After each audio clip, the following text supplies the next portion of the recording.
All right. So we'll come to order. Our first agenda item is to approve the minutes from our previous meeting, which was November 21st, 2022. And we can place those on file unless there's any amendments, comments. Okay, hearing none. Place those on file, please. So our first of all, I'll just go over the agenda real quickly so we know what we're going to cover today for those who haven't seen it. So we're going to start with a sustainability coordinator job description, which is one of the key things we discussed at our last meetings as a deliverable that we've put on. We have a draft that the governance working group put together, and we can review that together. We then are going to spend the majority of the time with the working group chairs covering very high level their key prioritized actions, and the focus will be really more on the top one or two. So we don't want to go through the whole spreadsheet. Hopefully everybody's had a chance to review the spreadsheet. If not, it's there, so we can always review it afterward. Today's discussion could be focused on the top two. I'm hoping at the end of this we might even be able to take a first stab at what we think the top, say, three priorities are from the overall list. So we might have a vote on that if we feel like we're ready. And then in the remaining time, the town has completed with MAPC a municipal greenhouse gas inventory. Remember, we have our own greenhouse gas inventory that the Green Needham group put together, and that is a cross-sector greenhouse gas emissions tool. It was a volunteer effort. We are actually having MAPC do that currently. This agenda item is specifically the project that MAPC did for just the town and only focuses on municipal greenhouse emissions. So that's been completed. We'll have an opportunity to review the materials. Before we adjourn today, this is our last scheduled meeting, so we'll also want to pick some additional meeting dates. And also, little point of order here. It's not on the agenda, but can you give them an update about the alternate process? We'll do a quick update. I wouldn't have a discussion. Yeah, okay. So we won't have a discussion about it, but just so you know, the bids are being expected in the next week or two. Next Thursday at 4. Okay. At which point the process will be bids will be distributed to the interviewing team. The interviewing team will select individuals to bring in for interviews over the following few weeks. So we're looking at end of February before we select. Yeah.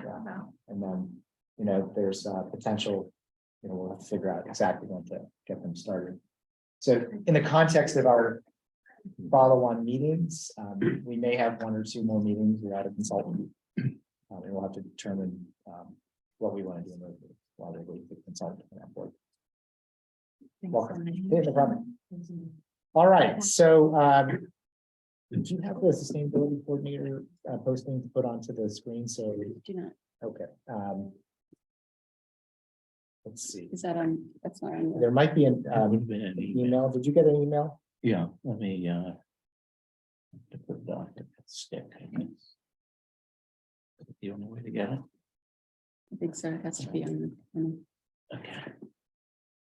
Here, I'll tell you what I do. May I make copies? Is that acceptable? Yeah, you can make copies, but Marion, do you have a copy of the sustainability coordinator job description? Did that come to your email? I don't think so, unless it was just sent. Was it just sent? Oh, no, it would have been sent yesterday evening. See what email I sent it to, just the. It came from you? It would have come from me, yes. I was thinking that it had the grids, right? Talking about the one where the governance has created a list of the responsibilities of the coordinator. Yes, yeah, that. Yeah, we got that 19 hours ago and 10:15 last night. I see it. I got it. I just sent you also a second email. Yeah, no. Yeah, well, Yeah. Who's projecting? I'm sorry. Yeah, but it's a desktop. I don't think it's logged in for email. You're not Yeah, logged I in. can't, for I your- can't. Yeah, no. Okay, all right. okay. Do So we need to show it? I did make copies. that's a good I wanted question. to show you something else. It would only be for the people Yeah. viewing our. I can log in as an attendee and wish back. No, too, That'd be great. or I can do that too.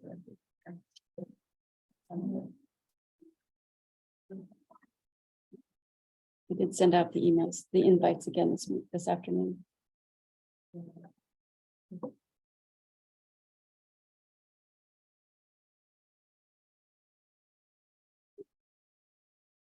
What am I?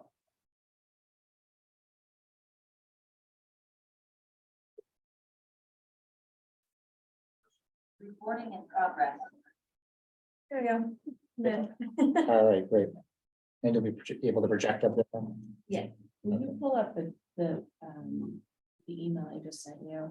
Do you have a? update? Anything in particular or the whole? The one, the bed, and then open the bed for.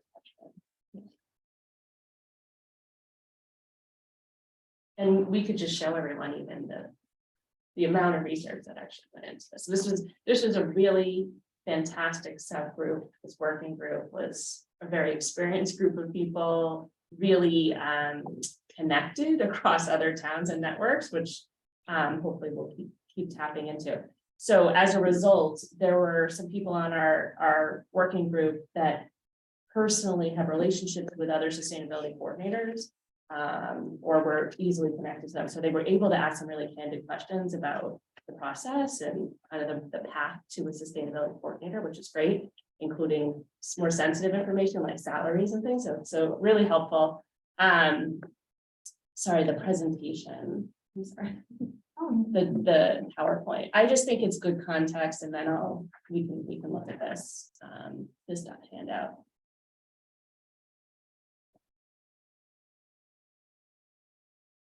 Yes. Okay. It says Bedford presentation. I think, and we'll share this with everyone. I think, yeah, I think this is the best one. We have probably a dozen different documents. This is really interesting, and I think really outlines what a position might look like and how they went about. And this is the town of Bedford. And actually, yeah, go to the next slide there. You can see that it's a similar path as ours of trying to develop recommendations and build a plan, and then I think it followed a similar sequence, which is reassuring that the foundation of the plan is built, and then the coordinator came on board. Yeah. Yeah. The little COVID. Yeah, nothing happens in 2020 to 21. Right? No, we're too distracted. Okay, if you go down, you'll see, what a high level description around what this person would do.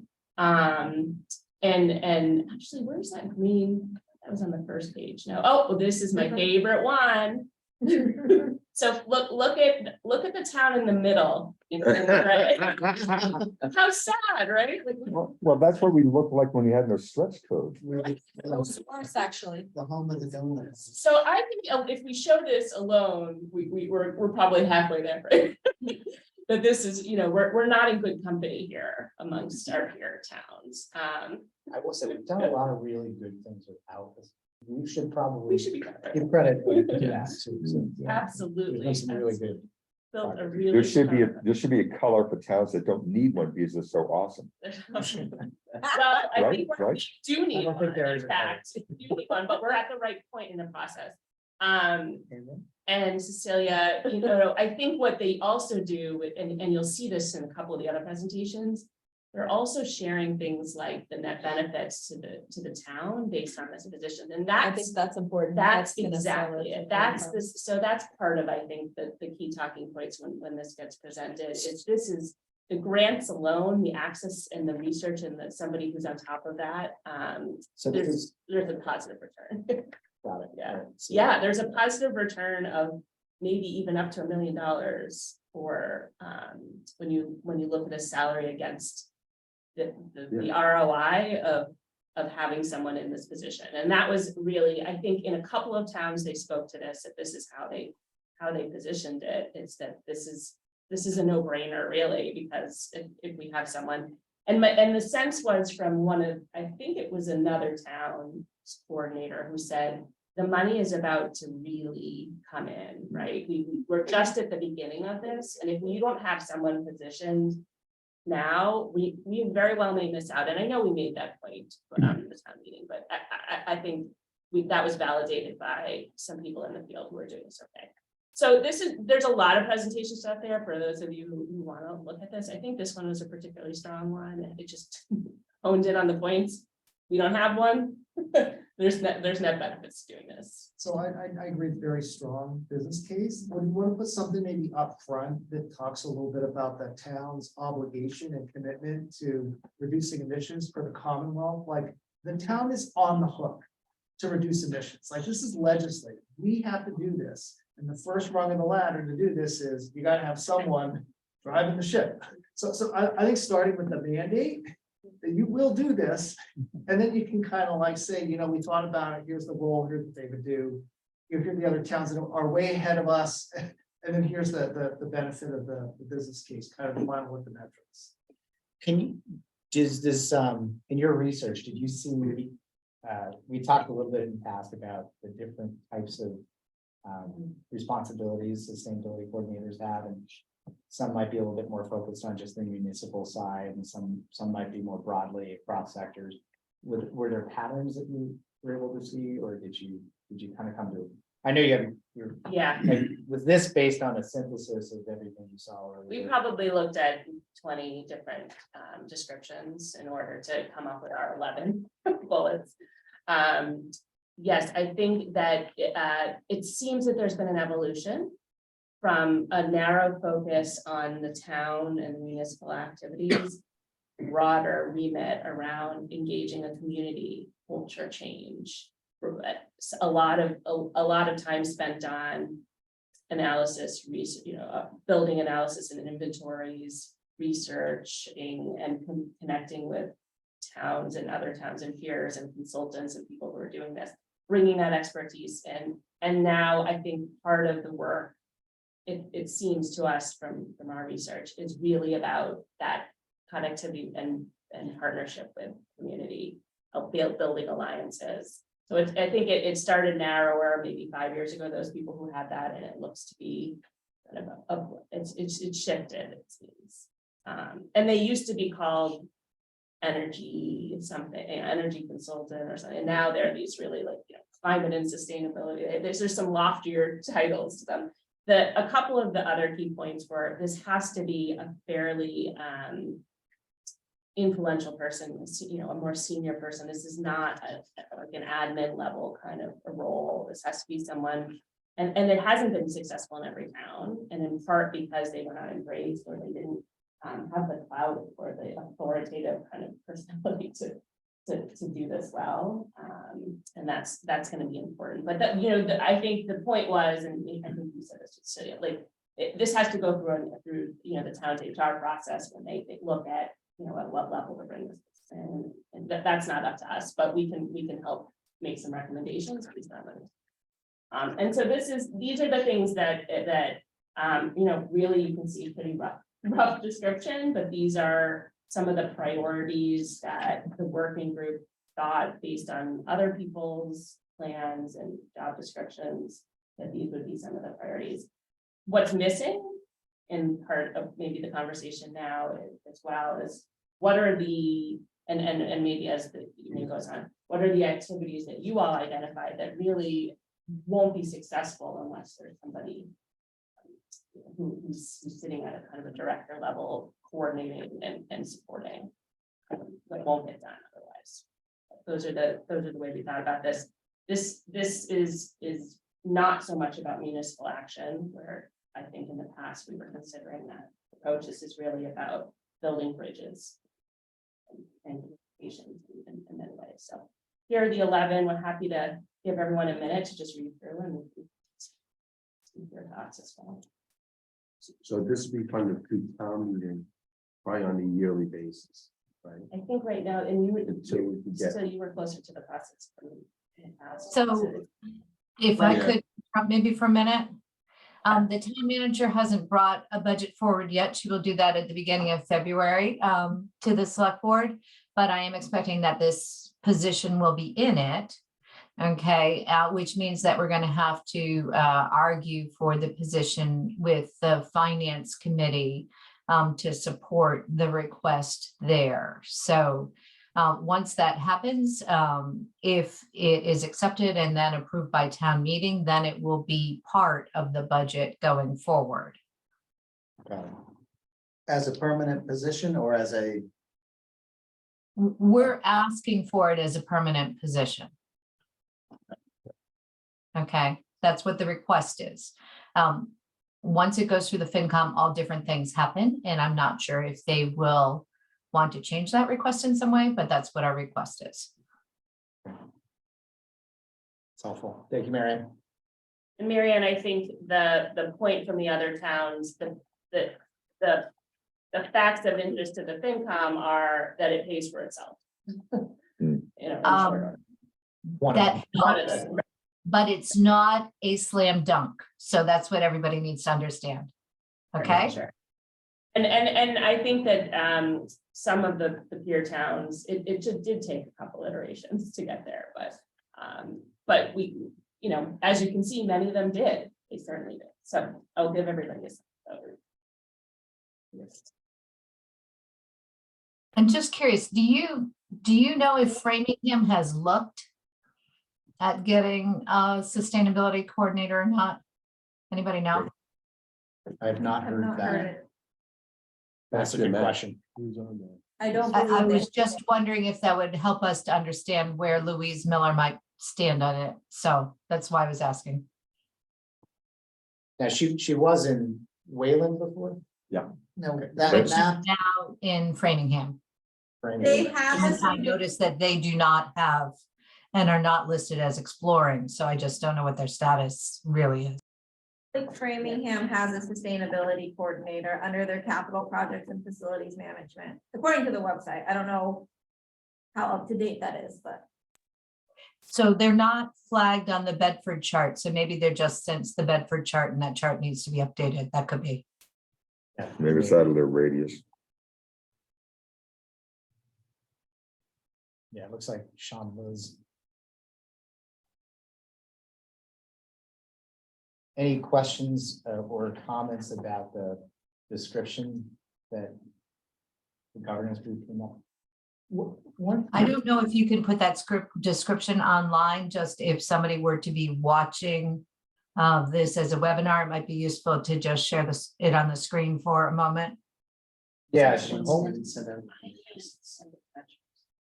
look, Cecilia, for the last email from me last night. Where it was one of the links in the Google Doc. It's about 10. I keep opening, The second link should be. I keep opening the one from earlier that doesn't have both links. All right, I will share them. Great, thank you, Cecilia. Where would this position be housed? Yep. Like, is it out of DPW? Is it a budget? Is it They split? thought that some of the recommendations were that it sits within, you know, the town manager's purview. Okay. That it's more impactful. Okay, there. And that where it sits is Can you just important. move it up to show the 11 one? What? There's 11. We'll You scroll can a only little bit. see 10. And actually, if you could probably enlarge it for the people at home. No, she won't be able to see too much. Yeah, if you enlarge it. Have to scroll slowly. Mhm. Right now, it is being discussed when DPW presents their budget, because we put it in, but not necessarily because we think it should fall under DPW. It was just where it had been. So I know we're planning on talking about it at our finance committee presentation on the night of the 25th. But if we want to request a different time, so maybe we're looking at it separately, or if we want to take, it's not necessarily part of the public works budget. so I have one question reading through the responsibilities that. In our discussions within our working group, particularly Karis kept highlighting on this, on the need of the sustainability coordinator to work with the private sector. And that's, she kept saying, well, that's what the sustainability coordinator will do, and it might be good to just sort of put some of those bridge building things in some of these responsibilities. Both 1 and 2, for example, really would also be going across to the public sector. Yeah.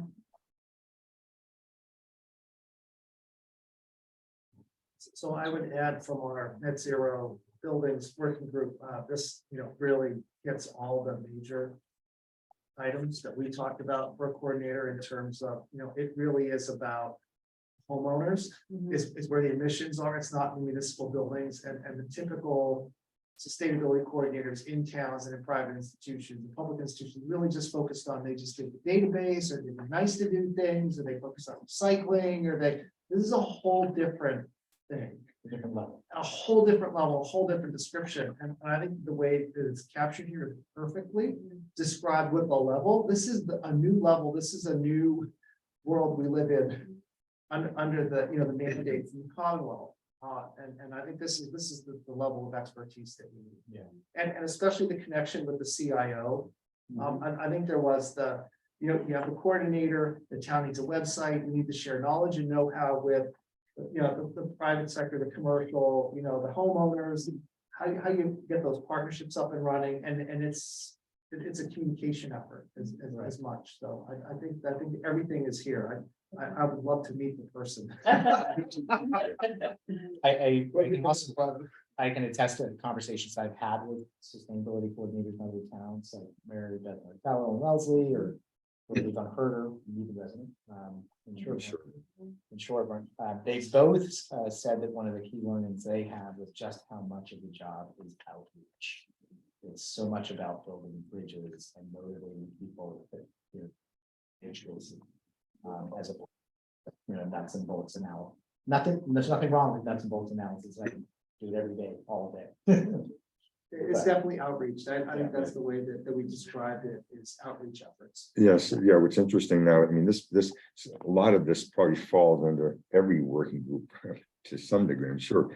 But as I'm reading this, I'm looking at the things that we eventually came out with out of our working group, the Natural Resources Solid Waste Working Group. And a lot of the activities going on here, without question, would be riding on top or below or side by side with activities that we finally decided our key initiative was going to be a form a tree committee for the town. And there are a lot of responsibilities under that committee. And there's a lot of outreach under that committee that falls in line with an awful lot of these listings here. So that would be fabulous. So I actually read this and I appreciate the comments that people have just made, because in bullet 3 or item 3, that was where I saw sort of the connection to homeowners and businesses, but I worried that connection was kind of lost in the other 10 bullets a little bit. And as I was reading this, I was trying to think about, is there a way to strengthen the importance of that particular outreach? So that's just my thought. I'm worried that it is not prominent enough, in fact, still here. Yeah. Well, in item 4, where they talk about grant opportunities, there are many grant opportunities for individuals, residents, and businesses, and building owners, for instance. The municipality is not the only recipient of those, particularly when you look at the federal funding. So people usually listen when they say there's money out there. This is how you get it. Right. Yeah. I wonder, oh, sorry, Natasha had a comment. I think for me, it's having someone, and I think it's all of this, but it's communication, management, implementation, and accountability of sustainable strategies for the town, no matter what it is. But I think the accountability is huge. And I know that there is reporting in one of these. I just saw it, and maybe it's number 3 or no, look. Anyway, the report results on number 6. But I think the accountability of all of it, what I found in equity and another, things that we've been looking at is the accountability is the part that unless you have someone involved, everything can fall through the cracks because it just gets too diluted. So I think that's pretty critical. One piece that we had mentioned in the zoning and permitting group is creating a master plan, because this is, I see number 1 is oversee the implementation and prioritization of the climate action plan. But we need a town-wide master plan that includes all of these items. So I don't know if maybe that's within the climate action plan, but it's just something that I think is pretty critical. Because we're throwing out suggestions of things that we think are important, but I think there has to be a master plan and a guide for how to run it. And One additional comment, maybe this gets back to what Marianne was saying about how number 3 might not be enough in terms of the.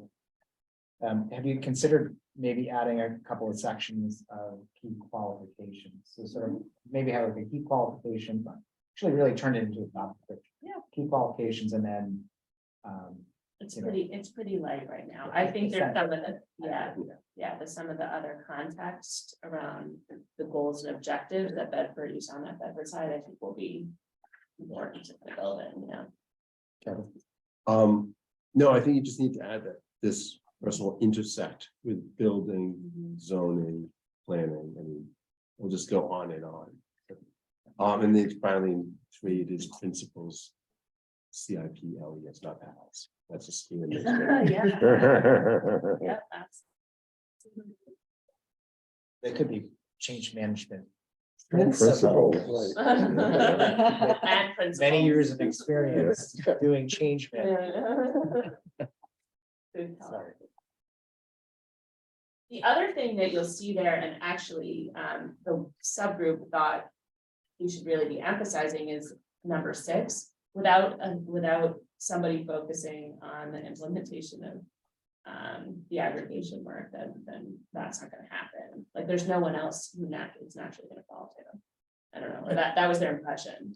I don't know, implement, I underlined Implement. implement because it's more maybe a question of serve as the point person, since we're Doesn't the consultant do that? The consultant- Or they, does most of it, but the town has to have somebody writing heard on, and it can't be silly for everything.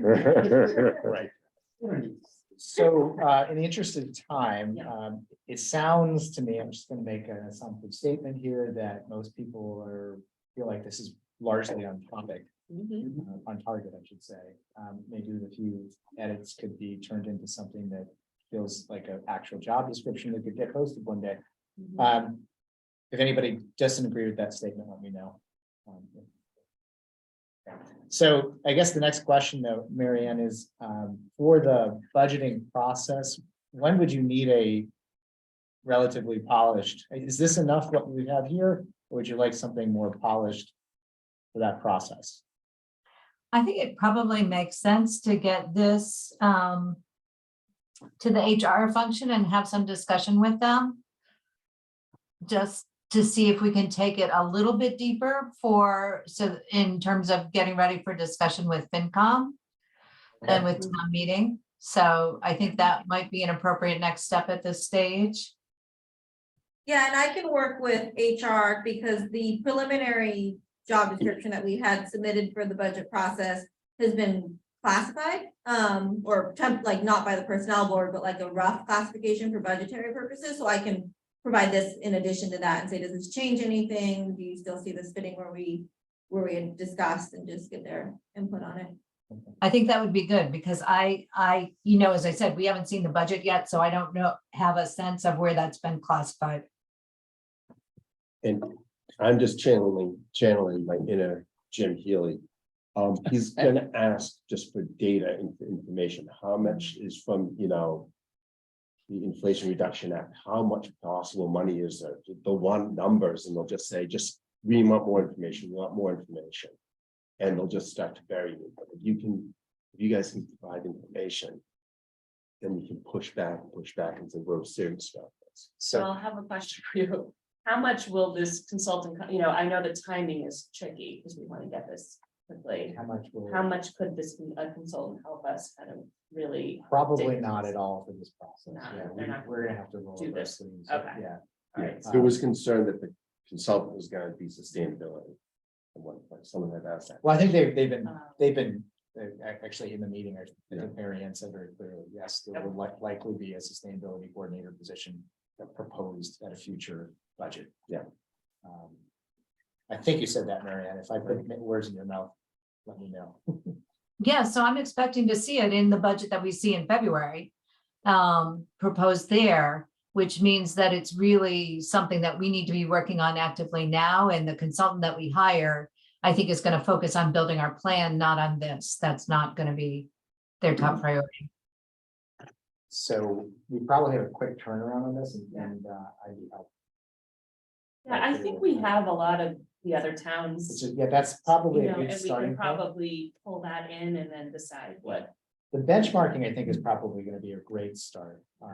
You know, it's hard to look at the IRA and the state and say, yeah, we're gonna get X number of Right. dollars per year, but the baseline benchmarking, you could say, well, this is what the other towns have been getting, and that's before the IRA and before this, the 2021 Climate Act was passed. Because there probably will be sort of a chicken and an egg, the same we came up with the climate action consultant.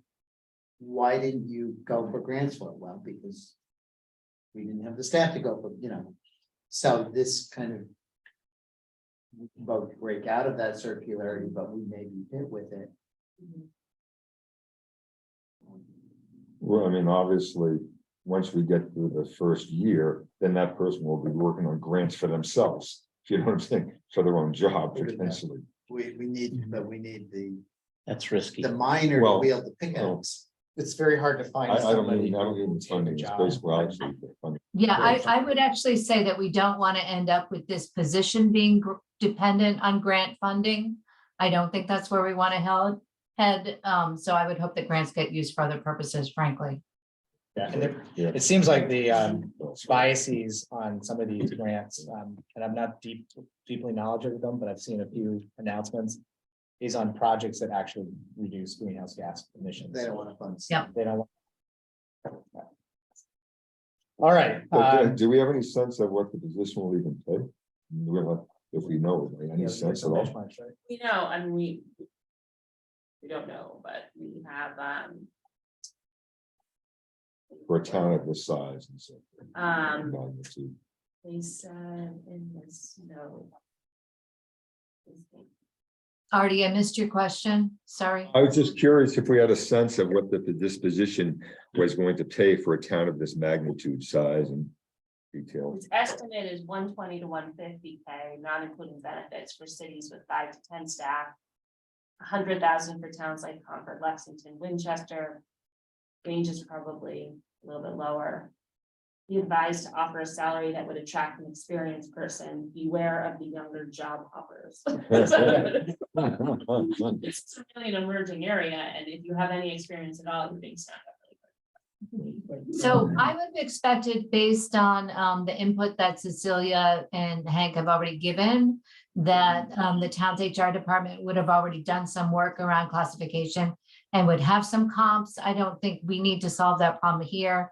I think we need to get to HR with what we're expecting out of this role. Looking to apply. No, no, I'm happy with it. No, I don't have the experience. So we'll get that over as soon as possible. Maybe we can start with this existing draft and just follow on with some additional information. That way they can get started. So one thing, just as a suggestion might be helpful, this is following up on. About strengthening number 3, the relationship with homeowners and businesses. So the communication strategy, the best one that our working group saw was in Arlington. So they have a website, it's called Electrify Arlington, and it's a go-to resource for businesses, for landlords, for tenants, for homeowners, for renters. Like, what are you trying to do? You're trying to get grants, you're trying to electrify your vehicles, you're trying to electrify your home. And I think that's what we found is people need a resource for knowledge and know-how. So I think, just as like maybe an example, maybe in your briefing, to say this is the type of outreach we're looking for, because it's tangible, and Arlington had the best site that created that. So just something that shows what we get with the CIO and engagement with the sustainability coordinator. Yes, and building the website is key as part of the town website. And that's the partnership with the CIO. All right, so we're a little bit behind on our agenda, but that's okay, because I think we've kind of overlapped a little bit in some of the working group actions. So what I'd like to do now is, first of all, thank everybody for all of the work that you guys did over the holidays with your working groups and the meetings and bringing in guest speakers and multiple drafts. So that was a lot of work, I know, and then please, when you talk to your groups, extend the thanks to them as well for their efforts. So we have good raw material now. I think we've got a good starting point, and as we start to work toward having a consultant on board, they're going to be able to hit the ground running. I think, they don't have to educate a broad slice of Needham on the process. We have already 50 people who've been in the process and can help spread that word. So that's good. So what I'd like to do, I don't want to go through all of the grids. I think we can do that on our own. What I was hoping we could do is round robin with the working groups, and each of you focus on one, maybe two of the two actions. If you can't choose one favorite child, you two children, but no triplets. And then just an overview of how you came to that one or two priority actions for your group. And then we'll go around the room. So in no particular order, maybe just the tabs that I have here. Clean energy, that's Nick, right? So, Yeah. So I think we already have. on the top. Well, the number one is the community electricity aggregation, which we may call the municipal electricity aggregation, just Internally. internally. Because But CEA means something else. Yeah, Right. so I think we're on the process of beginning to put an RFP together. I think we're looking at the spring for it to go out. April, was that? Yeah. And then once we get that out and get the consultant, the big work will be to get the looking at what we can do for a mix of green energy and how that plays out price wise and what the sweet spot is for. So, so the CIA, we've already adopted as an activity for 2023. I think as we're starting to talk through what else might want to recommend the town start working on, we should probably acknowledge that there's going to be a lot of work on the CEA this year. Yes, and that was one of the things, particularly Karis Lustig was hammering on in terms of this is a lot of work. Yeah, it's a lot of work for my people. One other goal, we went back and forth on a couple. We have one, maximize renewable energy generation on public and private property. And it really ties in well with both what net zero buildings and zoning and planning did, and in terms of getting those goals together. And we felt strongly too to include geothermal and battery storage as part of that broader energy supply agenda.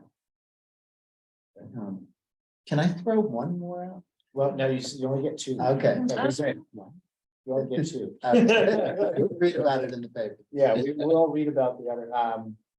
So you were connecting the basically the net zero enabling technology, solar heat pumps to.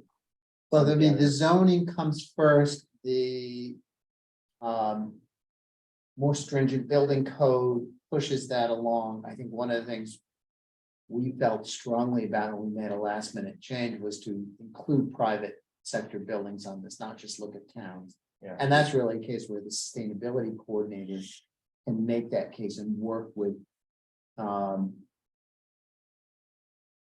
property owners and developers the other thing from a practical standpoint that Karis mentioned on the town side is there are no major buildings going up where we could put solar on the roof, but there are a lot of parking lots owned by the town, and she felt if the zoning were in place to allow canopy would be a great demonstration project to show me wave the flag type of thing. Using our framework, the whole, bang for the buck, effort versus greenhouse gas reductions, is that the one that you felt like after CEA was Definitely. definitely in that quadrant? Yeah, I mean, I took a look at a rough solar map and there's right now just the flat roofs in Needham and the parking lots could produce about a third of our electricity in theory. In theory, But, it's a good decent amount. right? Any questions for?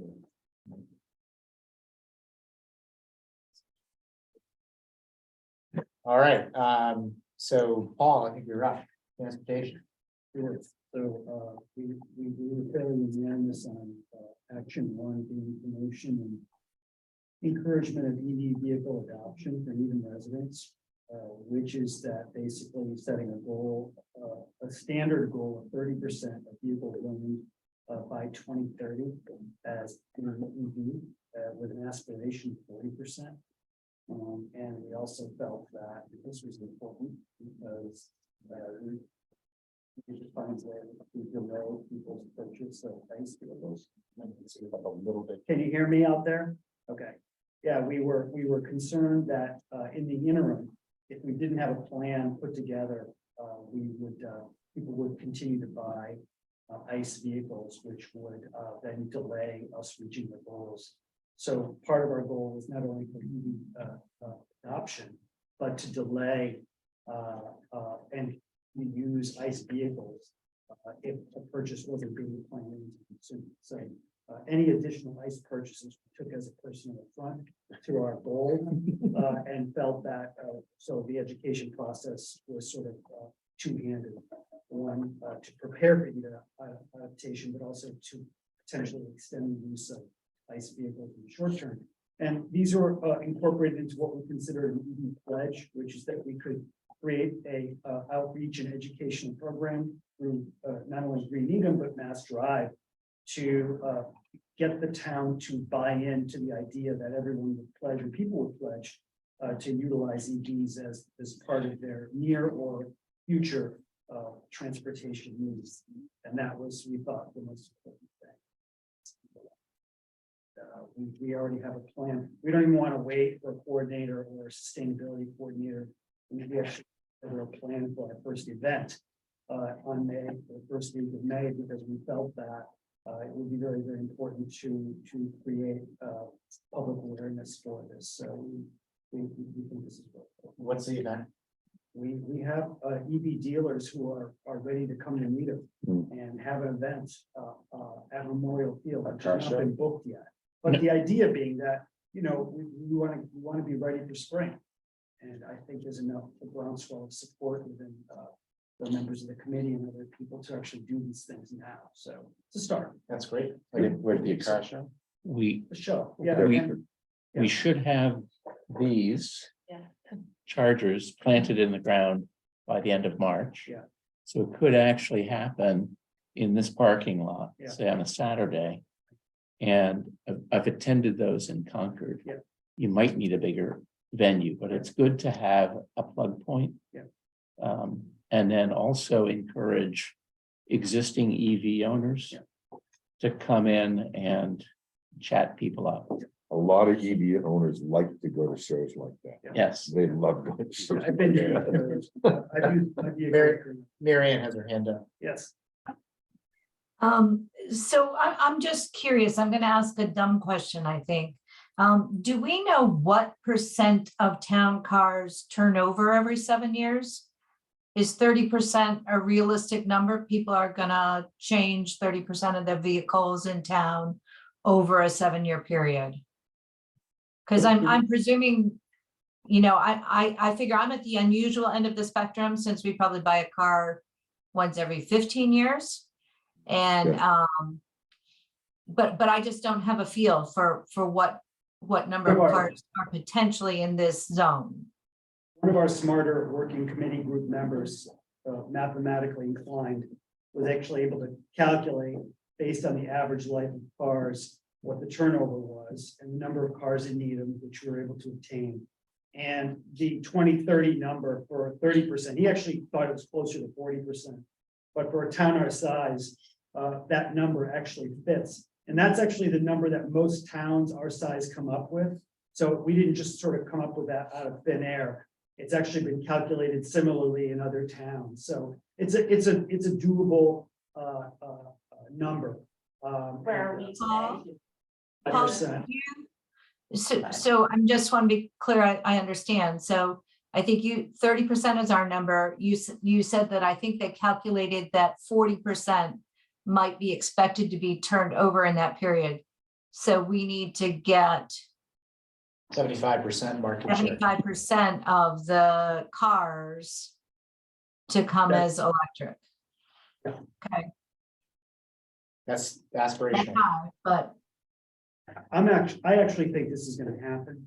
I think if you look around what's happening in Europe and what's happening in China, it's another issue. They're moving very rapidly. And I think it's gonna happen. So there's definitely I saw an article today in the New York Times that talked about EV market growth exceeding all expectations. So no matter how rosy the expectations have been for them in the last 3 years, it's exceeded pretty much all of them. And you're right, Norway is like 4 out of 5 cars bought today are electric. China is selling more electric cars than the rest of the world combined. We're a little bit late to the party this year. But the other side that might help on this is the American auto manufacturers are all going to stop building ICE engines by 2035. So California has been It's on the state. 35. 2030. I think. That was scary. That was- Yeah, that changes everything. so we could. I agree with all of this, okay? The thing that I worry about is this going to have a collision with infrastructure? So those are just the two ideas that I'm holding in my head. I'm very worried about the pace at which our electric infrastructure is going to be able to support this, but I'm fine with this goal. I'm just thinking about all the different pieces. Sorry, did you have a second baby or is that it? You know, that was the big one.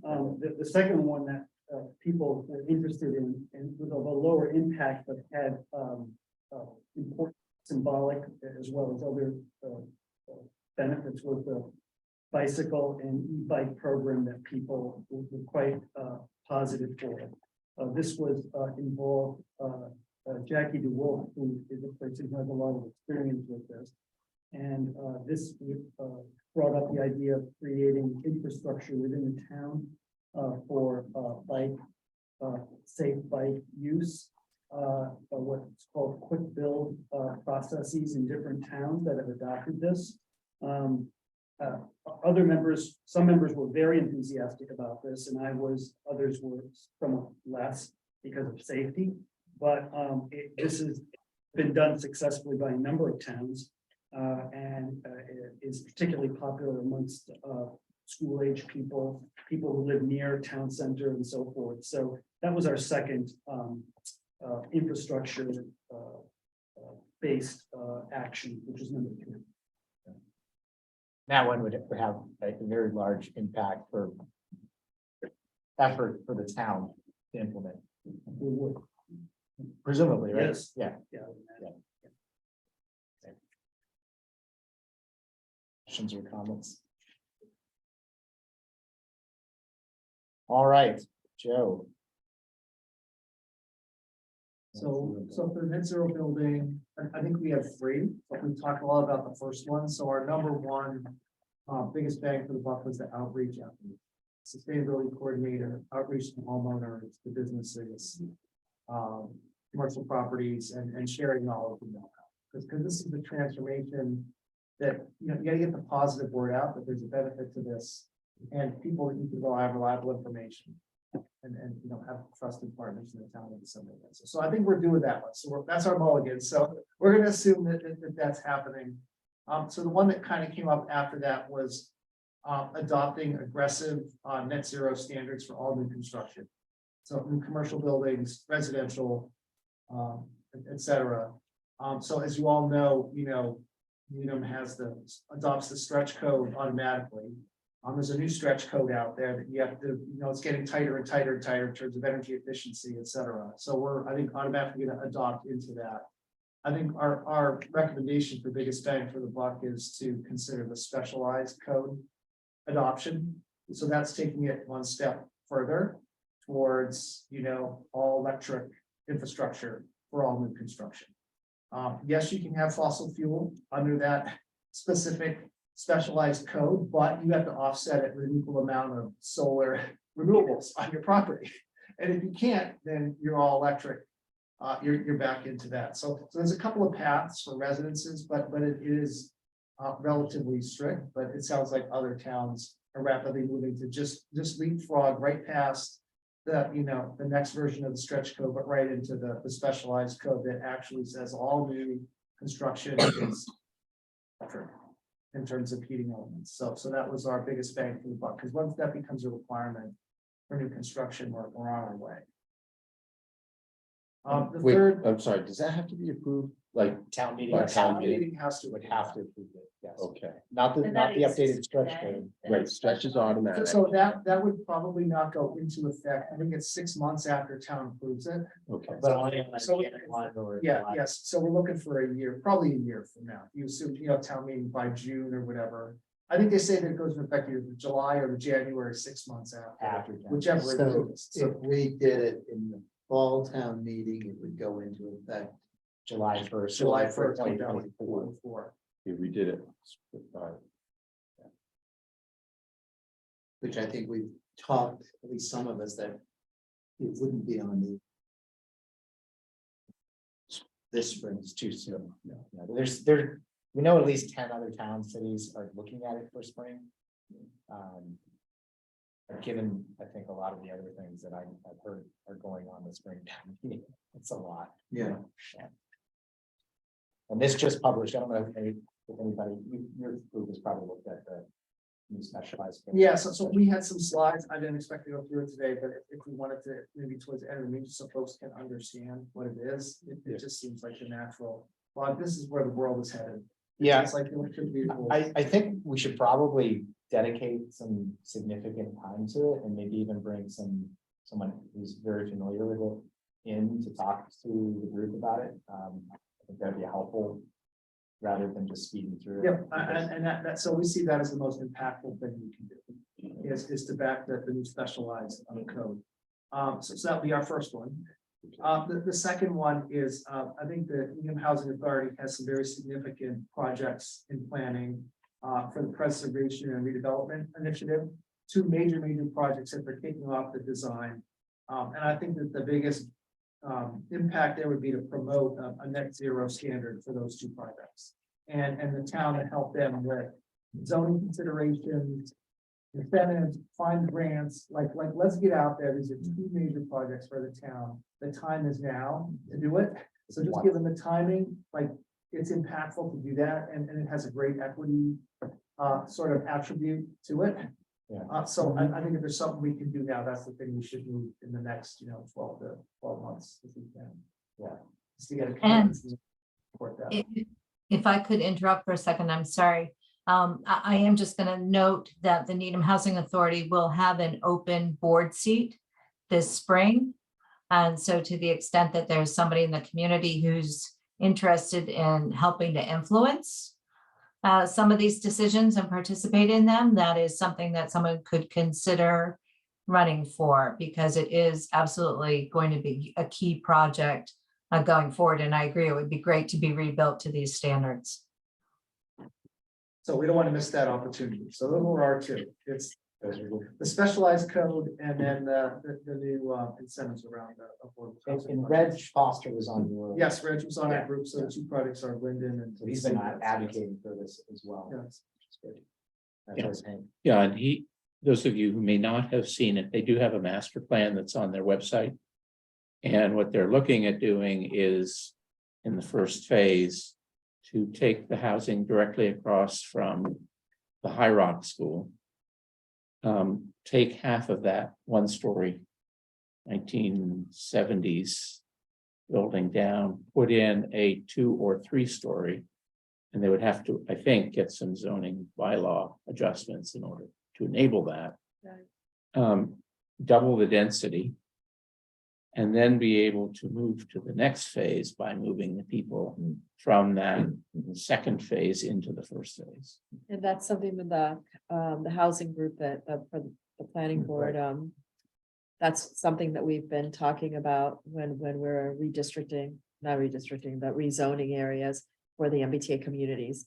And Okay. that was kind of a bigger picture to be able to give more density to those areas because they're underutilized. And apparently, because their finance restrictions or Right. income restrictions doesn't qualify for the MBTA housing. Oh, right, that's right. So Right, but we still want to promote density absolutely, particularly in that location. in But that there are, location, and that's fine. It would be great if it would also double with the compliance with the MBTA requirement. That was an exception. Right, Mary Ann? Pardon me, Kevin? The MBTA zoning or density does not allow for like Needham Housing Authority. you could My count- understanding is that it isn't included in that, but that doesn't mean that we should not be doing all the right things there, including increased density. And therefore additional affordable housing in that area, so. My understanding, as well, is that there's a lot of grant funding that's earmarked directly towards. Correct. lower- Yes. So, Right. we should, if there's any help that. then we- And also there's in the Debt Reduction Act, there's grant money in there for these types of situations with renewables as well. Absolutely, and we used to get working on that. Yeah. There's the housing fund, the Needham Housing Fund that has opportunities also. He specifically wants to look into geothermal. And was asking the question, could it share with High Rock? And it's premature to talk about that with High Rock, but it may come back that some of the wells could go underneath the fields, for instance. And then those, at some point in the future, might be tapped into when the furnace is at High Rock. Potentially, but we're realizing the difficulty as we're going through that design replacement for Broadmeadow and Elliott. Well, the Framingham pilot will be an interesting outcome. The Eversource is doing a geothermal shared neighborhood pilot program. Well, what So Reg interesting wants to how do, that works. what Reg wants to do is to have this be a pilot program for affordable housing. Right. And it wasn't the Needham Housing, it's a Needham Housing Trust, not the fund, sorry, but Yeah, but there's right. ways of getting more funds into it and other ways, so there's all these opportunities that are sitting there that we need to capitalize on. So they understand, I think, the funding opportunities, and it's now is actually a good time where there's federal funding available. So I think they're expecting that to be the bulk of the funding for the project. But I think it will be up to the town to have the right sort of requirements for the housing as this is rebuilt, so that we get the maximum advantage out of it. So Excellent. Just oddly, does your number 2 priority become your number 1, just timeline wise? Because that might be happening in the spring to get someone on board and then, Yeah, it's immediate. yeah. So it's gonna-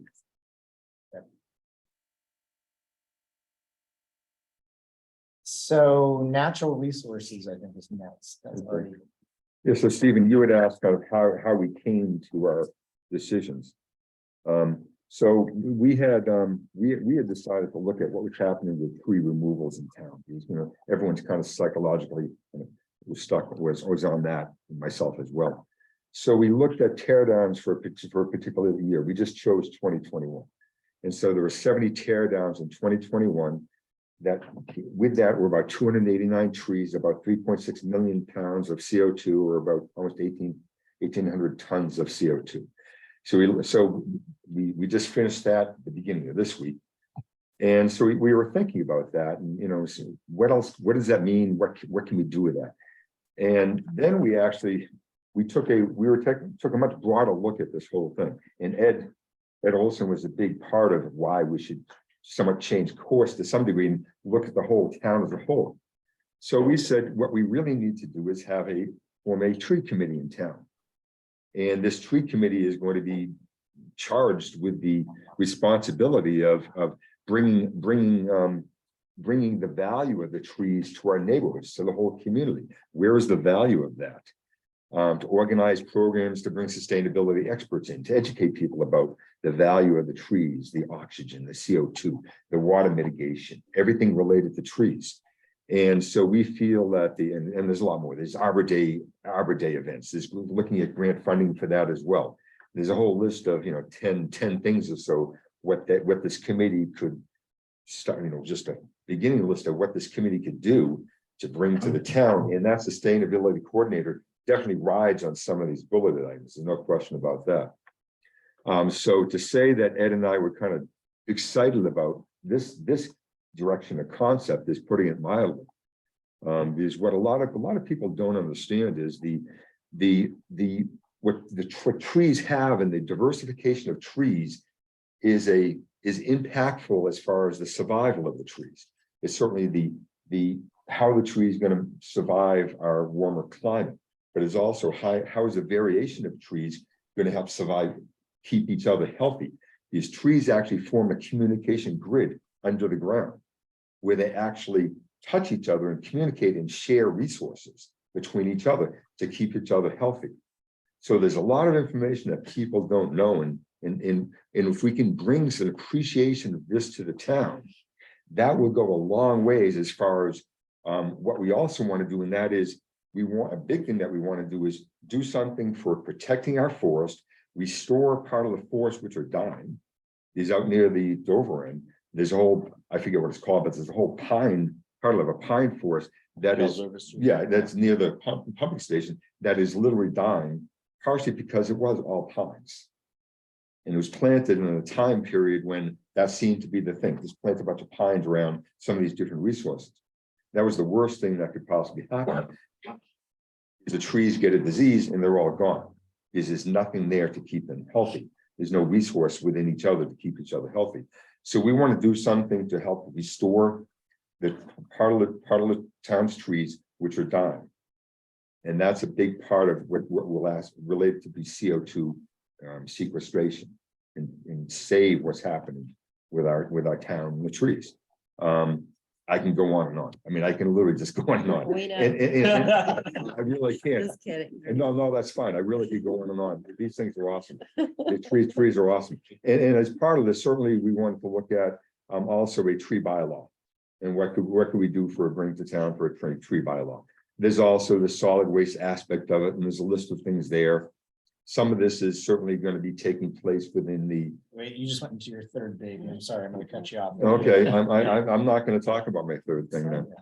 But anyway, but tree bylaw is part of the first thing. It's part of the first one. Right. All right, so a tree committee and a tree preservation bylaw are the two. Yeah. A tree committee to help do something to restore and to educate people about the community of the whole community of trees and our forests and everything. So Right. the tree committee would be an advocacy committee, the bylaw would be the T. The bylaw, the bylaw would be one aspect, I suppose you could say, of the tree committee, although it's a separate item. No, the tree committee, I mean, it's working as a resource for other boards in town. As far as, Something about it. well, I mean, the select board. Yeah, so Marion, there was a goal of a tree summit for 2024. But I wanted to be some wisdom and basically shifting it to make it a tree committee. They do the summit. They do explore any future bylaw issues, but create a committee to do that. And I found out last night that actually a lot of towns have tree committees, Lexington, Chelmsford, Concord. And I saw something, there's also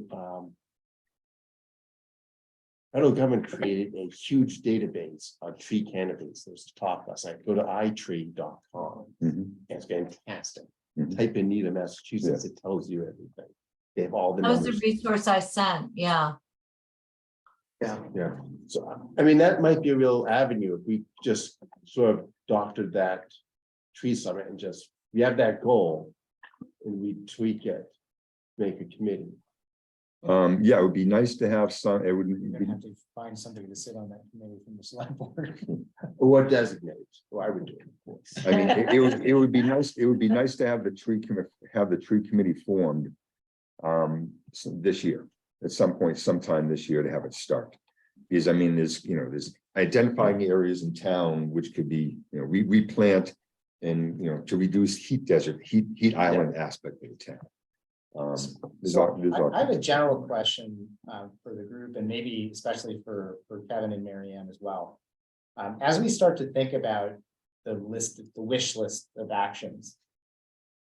How much should we be thinking that somebody else is doing it? As opposed to we are doing it. So in other words, are there certain things that, I'll take the tree committee as an example. If you wanted to say we needed a tree bylaw. Now, you could put town staff on the tree bylaw from the beginning, or maybe you could form a committee that one of their primary deliverables will be to research bylaws and come forth with a proposed bylaw that could be considered. Well, in this case, the planning board already That's what I had, was yeah, gonna the say. planning board had a committee, a group looking at this over, 3 or 4 or 5 years ago, give or take. And that information, a lot of the information learned is still there. And give or take a month ago, we had actually said, Yeah. we'd like to restart that. Okay, I guess that's the question that I have is some of these things, some of these action items can be taken on by the select board or the planning board or thing. And then we have to identify the ones that don't have a home and how those don't fall through the cracks, right? I'm just not even sure from a town governance perspective, how much can a committee push something forward with while we're waiting for the town resources or the other board I resources? think once you get the 2 from each committee, you have to figure out, are they already in place with the structure in town? Or is it something that Mary Ann, that you could guide us to figure out how they can, how it can move forward without the sustainability consultant or coordinator who would probably Right. help push it along. But some Right. of them are things that Artie and I Yeah. have brought up to the Yeah. planning board and that, Yeah. and Lee was part of our committee for permitting, Yeah, and and part zoning. of these items under the tree committee can fall in hand with Green Needham. Creating some type of arbor day, for example, for the town. I would also, I mean, when this is more in detail, but I was part of Green Kids Newman long time ago for many years. The schools have so much infrastructure for that as well. And the high school especially with all the advocacy and with the students, so that's why I think the things that are kind of low hanging fruit for the boards that already exist can be given to those boards to try to push it forward and be accountable. But there are other opportunities that I think need to be brought in different departments from the town to see how we can work together, because there might be work that's going on that's overlapping or that could overlap. Yeah, I mean, I'm sorry. Hank. How does the Conservation Commission? I would think that this would fall under their remit. Well, in trees, Yeah. One thing, the Conservation Commission, even though I'm not on it, is looking at, they're re-looking at, yeah, I know. I kind of still psychologically, trust me, I really am. They are rethinking and re-examining their policy, in this case, their tree policy. Of what they may want to do if they may want to have a shift of what's required to what they're doing for protection of the resources. So they are looking at that now. So if they're already looking at it, and then they can maybe talk to us in the planning board, Mhm. and then we could talk to the select, I think if things are already happening, let's see so that we don't duplicate work. The Conservation Commission, they're very specific to their jurisdiction. Yes. They're very But specific. they can still tell us what they're doing. Oh, yeah, right? no, absolutely. I think the absolutely. communication piece amongst all the different groups that have the same interests would be good to see if we can help each other. Conservation Commission is 100 feet of wetland, 200 feet of riverfront. That's still in engulfs, a fair percentage of Needham's acreage, but Right, again, it's very specific. right. Plus all the land under there. Yeah, under the land, yeah, exactly. Town forest. And same thing with PPBC. I mean, George came to our meeting but just some of these things that are happening regarding zoning and permitting also would happen to municipal buildings. And so how do we kind of connect? I think there is a lot of overlap in some of these areas where you can get better results. And so we just need to make a point of connecting. And I think some of So that, Stephen, Oh, sorry. okay, you asked in the beginning, right? Where does this go? All right, and I think the answer is, as has been identified, some of this already exists within certain committees. I think when all the priorities are kind of laid out in the plan, what will happen is where the gaps are, right, where nobody's working on it, then it's going to be incumbent upon the town to figure out where that responsibility goes and who has ownership of it. So I think the most, the critical piece right now is identifying what are the most critical things for the town to do first, second, third. Then we'll go back and figure out where that accountability is going to need to go. Okay, so we shouldn't right here deliberate on that. We should just. put Yeah, forward I one. don't think you need to solve that problem in this moment. And I think it could be that there are some things the town might come back and say, if the committee stayed constituted, maybe the committee could take on this piece. But I think for the most part, we're going to have to figure out where these live within the town structure. And that takes knowing what the priorities are. All right, that's Okay. helpful. I mean, if we just scope it to prioritization, then the chips will fall where they may. Well, and just as many has identified their top two, maybe this group can then prioritize amongst those, and that could be one of the next steps we take to And say, this is really what you. I think too, one of the, maybe the consultant will help us do is there's a lot of overlap in some of these, and which is the beauty of it, that we may each have, we may have 15 items, but it condenses down to probably 10 because of the overlap, particularly with clean energy, building, zoning. Governance being the icing on the cake. Okay. Any other questions or comments for Artie? No, I certainly think the more we make people realize the value of, it seems obvious, but the value of land, air, and water, which is all related to trees, which is all related to, which is What about really. Earth, Wind, and Fire? Exactly. Earth, Wind, and Fire. Is this, what was that movie with Bruce Willis? I'm sorry. Earth, Wind, and Fire.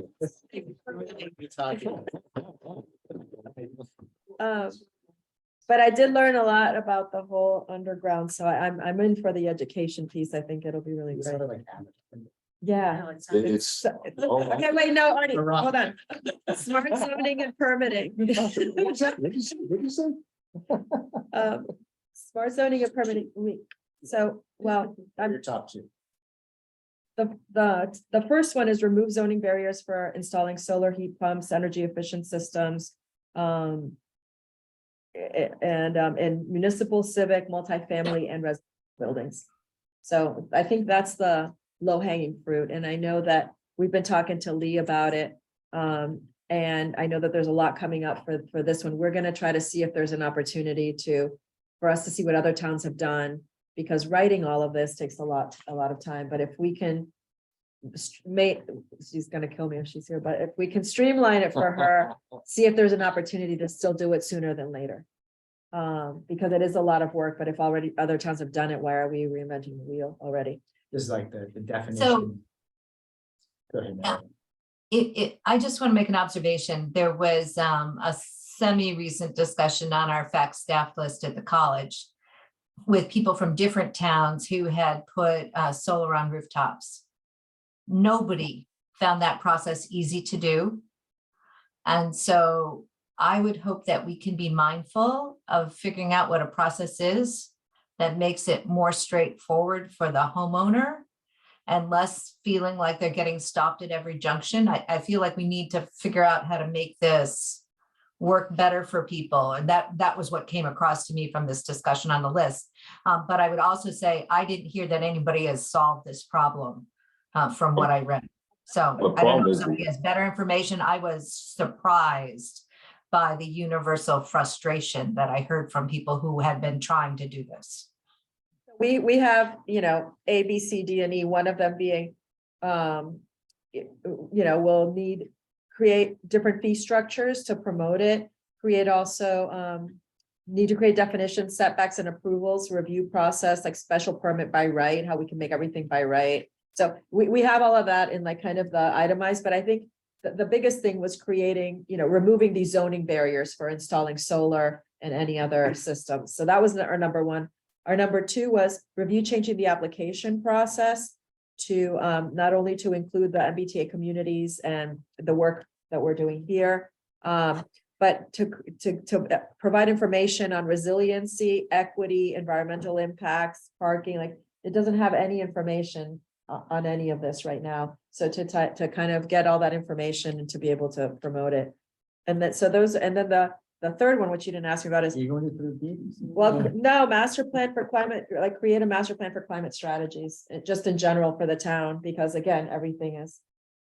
That could include, net zero, which we already talked about, embodied carbon permitting, revised zoning for big house impacts and all of that. So there's all these kind of tiers to that, but a master plan to understand all of those criteria would be helpful. I just want to, an observation earlier, I think Joe said, the biggest source of our greenhouse gas emissions in buildings there are residential homes. Right. Right, that's where most of it is today, and so. You've got all of this money coming through from the feds and the state for heat pumps and solar. But people have setbacks, or they have height restrictions, or they have other permits that they need to get to go through the solar process. So That that's, feels to me like a pretty big. well, that's the number one, is Yeah, removing the yeah. zoning barriers for the installation of it. Yeah. And then the number two is changing the application process to encourage people to write down what it is that they're doing, so we can see how we can start changing things.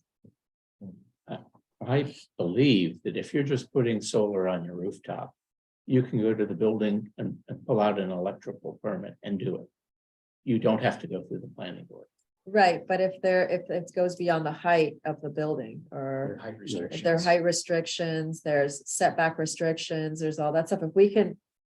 But if it's an existing house, which is the majority of the infrastructure within the town, you can just go get a building permit and put solar on your roof by right, and the state requires that. But if you have any other canopy or anything like that, yes, that requires. It's not easy, it feels like it isn't as accessible as it should be. Well, So one of the yeah. problems that just, one of the frustrations from a lot of people, a lot of it actually comes related to the utility company. The timing of the utility company. That's a lot of time where people's frustrations come from, because there's a waiting process and they're frustrated, and that's where a lot of it comes from. Is any of that waiting due to things that the town can control, or is it primarily? It's primarily a utility company. I mean, the town does a fairly good job getting to the installations and inspecting them, because nothing can go to the utility company until it's been inspected.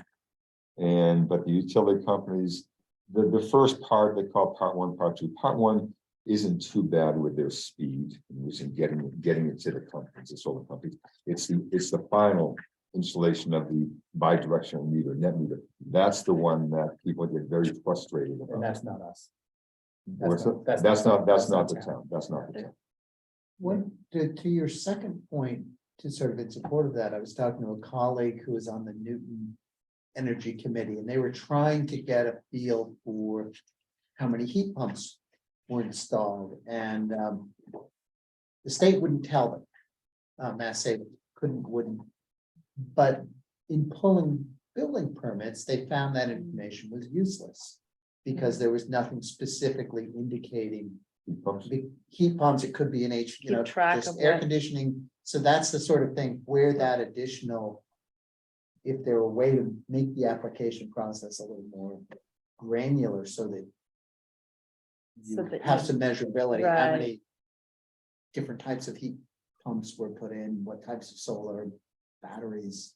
Right, and another thing we talked about was a stormwater bylaw for recharging, because what Dave Roach was finding was that all of these new houses, he changed the stormwater bylaw because all the new houses were dumping onto other, other properties They're and not other things. supposed- So he they're already not changed supposed it to. once. But then if you put solar and if there's a canopy, let's say, you have to review the stormwater bylaw. And so just in general, I think there's a lot that we can do as the planning board to review all of these things based on what other towns are doing and getting the, what Marianne is saying, what works and doesn't work, but we need to, there are a lot of barriers right now and we need to start working on them. But that's something that, again, the planning board can do. So if we have a chart of all the things that we can say, there's already a group that's already working on it, there's accountability. Yeah, I think what we really discuss is the barrier to misinformation. Homeowners get so much misinformation. Yeah. Right, Hey, you heard anybody put in a heat pump? Some Oh, of it's there, yeah. Down the street, but man, he took a bath in there. You don't want to do that. Or, hey, I have a contractor, call this contractor, and the contractor shows up and it's like, oh, you don't want heat, pump, you want this. Gas. pump." Right. Yeah, sure. So what we need the website with the success stories, with the resources that say, hey, you want to add solar to your roof? All you need is an electrical permit. Here's the phone number. right, Like you Right. gotta control the misinformation. Right. And We're I think waiving that your before we- fee before we because of kind blank. think It's a lot about more it, just than just. This is misinformation. And we need a place that, the common homeowner can access. You want to put in a heat pump, the business says you want to put in a heat pump, you want to electrify your car, you want to add an EV charging outlet to your house. Boom, here's what you do, and then there's success stories on there. Yeah. And I think this is the, how many heat pumps are there in Needham? Yeah, there's 28 heat pumps in Needham. There's 3 success stories. Call the sustainability coordinator to learn more, right? Like that's what we need, and we need to start that very quickly. And So they, it- and they can build that advocacy and that program. But that's where it starts, is managing misinformation. One more thing for Just Natasha, one and more. then I think this is a good transition. Yes. By the way. One thing we'd also talked about is all new construction to be net zero ready or to be net zero. So that's something that doesn't occur Did you right now. sneak in 6 babies? I think Yeah. you did. No, this is all the same. This is number one. Before we jump on to that, I just want to, hold on, before we jump. Very briefly. Very No, briefly. no, before we jump on, one thing, because I didn't hear this, one thing that I'm greatly concerned about is that geothermal is not focused enough. Geothermal is, in my opinion, is a much more stable base and better for the environment than air source heat pumps. Doesn't mean we don't do the air source heat pumps, but geothermal is an extremely important aspect of our renewable future. Because geothermal systems add almost no kilowatt hour usage to a home during the summer air conditioning season. Because the water is already Right. at temperature, so there's very little energy needed So to we, exchange. so we meant to include, but we just said other energy systems as well. So we'll add geothermal as, okay. We put it, I know it's in, goes, we put it in clean energy Yeah. as well. Right. Trying to put it in my home. It's snuck in there.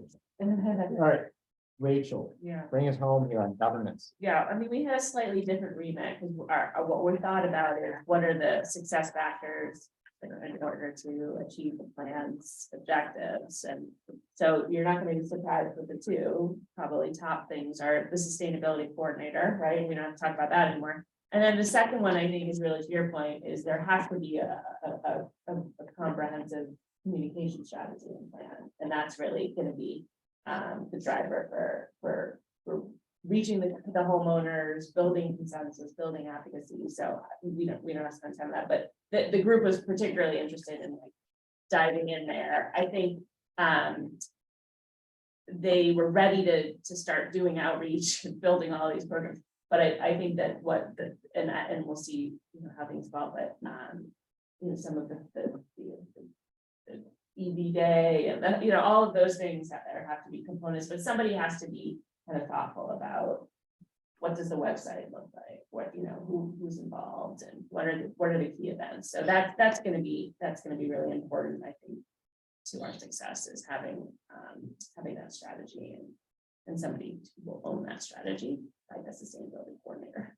Yeah, there is one thing that I don't know if it was in your job description here, but it's come up. I think Arlington does this with these like heat pump ambassadors, solar ambassadors. We've done it with Green Needham. If we're talking about a movement, mobilization, it can't be one person, right? We need to figure it out. Yeah. And we also can't hire a dozen people. So All you need is Artie. you need already, you need passion. Organizing. And so there's a lot of people who are passionate about some of these things and be willing to dedicate time to help others get to where they need to be. Websites are great ways to do that, but often people need a conversation. Yeah, we call them energy coaches in our. Energy coaches. They have energy coaches and someone will come to your home and kind of say, hey. Well, and Quinlan's We're gonna- been doing it. It's going away for a month. We should take. He's steps already forward. gone. He's gone. I tried to, but I said he needs to train us on his spreadsheet. one of the things that. You know, Green Needham has some of these things, for example, there is a map where's solar in Needham. I don't think it's been updated, but it. The nice thing of having a sustainability coordinator is to have a central point who can allow these resources and. Because there are a lot of things that are sort of there, like. Ed Quinlan, but he's just an unofficial. There. And so it'd be great just to have a home for all these things and a standardization and professionalization. And in a place that people are naturally going for other things, pay their Yeah. taxes, water bills. We were talking about this last night that with Karis that there's the information on the RTS solar system or the Williams solar system is not readily available online, is it? There are links on the town website. But, okay. But you have to find them. You have- You have to, right? I mean, Well, it would be upfront It would be if nice, it were part of this group's. yeah, if there were a Website, dashboard yeah. or how much we've saved. Even in this building.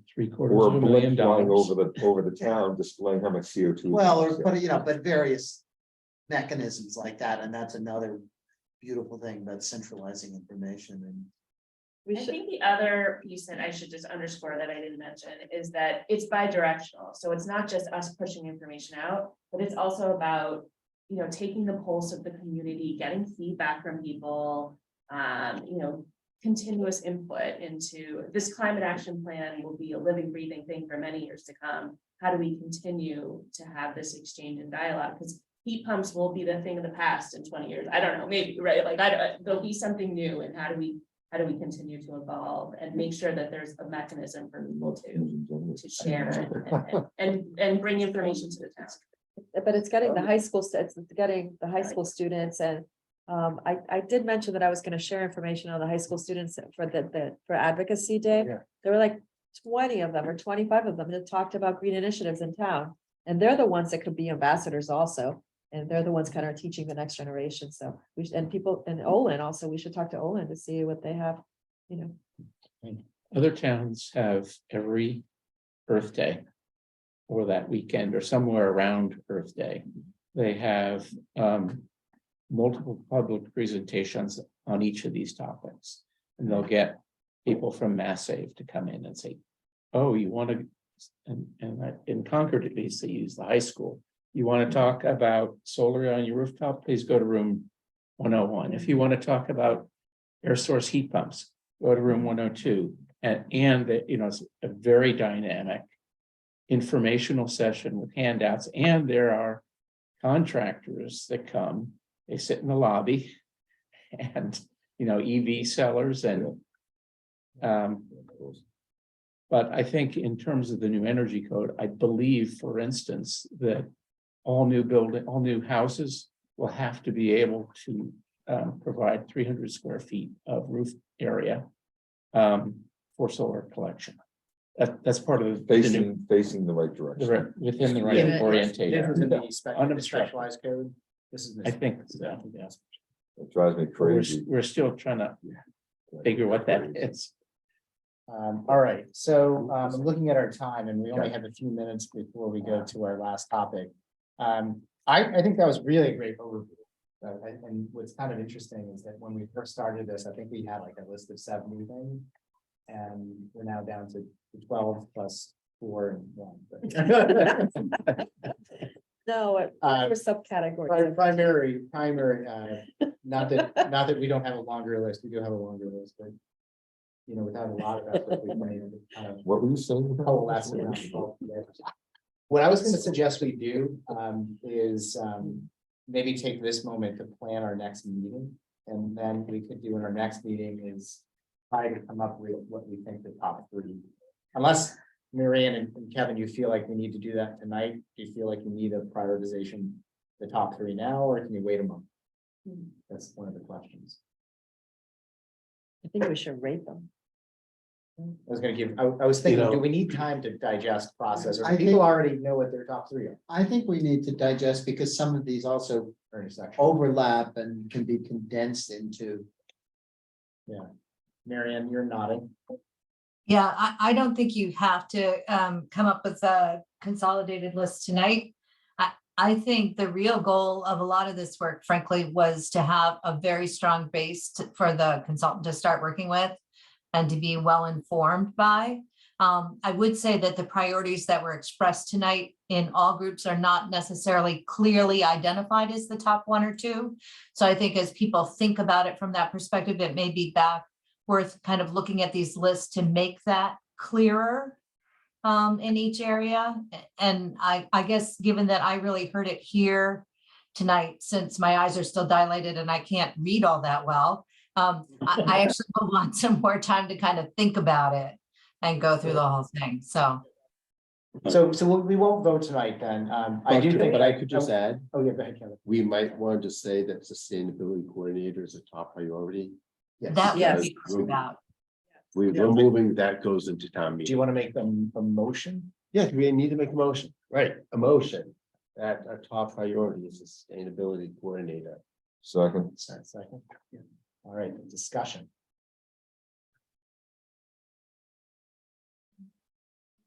I'm in All- favor. I'm ready to vote. We'll do a voice vote, and I think we need to do this around the room, right, Catherine? Yes. So we'll go, Natasha, Aye. actually, Marianne, Aye. I'll go the other way, Hank. I'm Oh, you're not voting, Aye. Art. Aye, Kevin. Aye. Nick, you're not voting. And the chair votes aye, so it's unanimous vote, that is our top priority. And I think it's a good top one, because it's an enabling thing for everything that. plus we want to eliminate town meeting. Yeah, make that. Yeah. Because we just opened the warrant.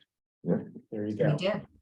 Or do we have a place where all the 12 are located, or 11, but so we can? So actually, what Marianne's had a good suggestion, which is that I do, and I agree with this, that the spreadsheet that's online is not organized in priority. People kind of pick 1 and 3, or 2 and 3, or 1 and 4. If you could make your top 2 actually your top 2 for each of those. And the other thing is, there was 3 of the groups, and I'm not picking on you, but who didn't go into at least like what the urgency is, the type of action, who's involved. If you could flesh out a little bit of that, at least from the perspective of the impact and level of effort and urgency. So those should also match, like if you say it's urgent and, or if you say it's your number 1, but it can be done in 2035, well, it's not your top 1, Yeah, so. fair enough. And that would be a good thing to have, and that would give us a nice solid base for when the coordinator comes on board. But I want to echo Stephen's thanks that he made sort of at the beginning of this discussion. This is an incredible body of work that people have pulled together, and I am deeply grateful to all the meetings I know that all the subgroups have had in kind of hashing this out and getting it organized and being ready to get to this point. People have worked hard over a short period of time, and I am really grateful for the progress that we're making. We acknowledge the working group members in the final. Absolutely. Yes. Because other towns have done that. Absolutely. I told my group. Yeah, not even a question. Yeah. And I do expect that when the consultant comes on board, there will be opportunities for those participants to engage and be part of the process going forward. So if you do talk to them, let them know that if they're willing, we want them to continue with us. Could we close that out though, maybe with some sort of communication, suggestion? Do you have a suggestion for how we do Once we create these priorities, just at least to, push that back out and say, here's Thank your you. collective body of work? I think it'd be great to share the entire yes, matrix. Or at least the top from every group. To sort of say, well, see, there's, we're cross feeding here. It's a good idea. It did get Yes. incorporated. So in other words, you give them all 6. working Yes. groups, Not just your own. working To group. let, because I was herding cats with Yeah. other areas. Don't worry about it. So, my suggestion then would be like for consistency, so when you did the original kickoff, you Yeah. sent out a note to all of the working group members saying, here's the, organized principles we're gonna follow. Maybe if this would be a way you could do like a follow-up. Sure. That says that same message consistently about, we're gonna bring the consultant on, we're gonna, if you're willing, we're gonna have you in, and recognize you can continue to participate. So just that way, so there's one message, Yes, because I think if all of us kind of working Right. group chairs send out something, people might get different sure. messages, but and then that's an opportunity to share the full matrix of like, here's all the things we've heard. And this is what we're gonna be working with in the consultant to kind of, flesh this out further. And plus, I think that recognition would be heartfelt coming from, Yes. from the co-chairs of the whole climate action. So I'll take that action and then I can draft that. Yeah, And then us working chairs can kind of follow that up with Your own. another thank you, but at least the message is clear right out of the gate. And then they have the full list from you rather than us sharing the full list. Okay, we'll do that. So if I could ask, those of you, actually, it's all 6 of you, if you could say in the next 2 weeks. Get back to me with this is my final, our final group. So if you need to go back to your groups for anything, that's fine. And then we'll try to get something out, first or second week of February. And that might dovetail nicely with where we are. And just next steps in general, so what, just big picture for this group, how much longer and what other, For the, Pieces. for the working groups or for us? for us? So we're constituted until the end of 2023, or is it spring of 2024? It was a 2-year, Yeah. there's 2 years from when we first. so it would be early spring Spring of of 2024. A high level coordinator comes on, say, February or March this year. Yeah. I think we expect it out for like a 2 or 3 month. To the final plan, it would eventually get presented to the select board and the other. And about, boards of town. so that would be in the late spring, We're probably into summer, Yeah. so just before. that's the larger commitment, and then there's still through the Well, spring of 20. Yeah, for us, you mean. For us, Yeah, yeah, yeah. I'm just trying to figure out, right? Yeah. What all this work will be The working groups are officially complete, complete. right? No, Right. for our group here. Yeah, So But I there's, also think as certain balls come into play, we want those working groups to be activated. we'd love to be able to activate. Yeah, and I think ours expressed, Yeah. to kind of. right, I suspect most of those people. Yeah, we talked about, we have a whole list of items that are important for the town that don't fit into the higher priorities here that we still want to do some work on and do some Right. advocacy. on. So, Yeah. and with Well, it's it good. all- It's good to hear that they were still energized at the Yeah. end of it. We didn't overextend, whatever. Yeah, overextend them. All right, so we're back on the Meeting. yeah, so we look at dates before we go into the MAP. Yeah, with Yes. 4 weeks from now, 4 weeks from now. the 9th of February. When is this? It's 2 years and start. Oh, yeah. right. Week Yeah, of President's 20. Day, yes, Monday. Phone is right there, behind you. I just. It's been buzzing on. So are we seeing for February 9th? For me, is this Um, anything? We're- Yeah. The next meeting, you mean? Yes. Same time. Is it, February 9th, it's a Thursday. Yeah, 6 to 8. Well, do we have a availability? or is Yes. it- Oh, well, it's available on my calendar. Oh, this is a- Doesn't interfere with CPBC. You're away on. Yeah. So you're happy to dial in. Where are we going? Describing is easy across the country. Long far away. I am not here that night, so that doesn't mean that you shouldn't meet, but I'm not here that night. That whole week. or- Besides Joe and Mary Ann, is anybody else unable to make it? Can either Joe or Marion, can you dial in remotely? You're just gone totally. I might be in an airplane. I was gonna say, I'm away skiing and, yeah, it's probably No, not a you're good not. time. That's Oh, yeah, operating just ski time time. out, That's yeah. operating ski time. Do we want to look at one other date just in case, or?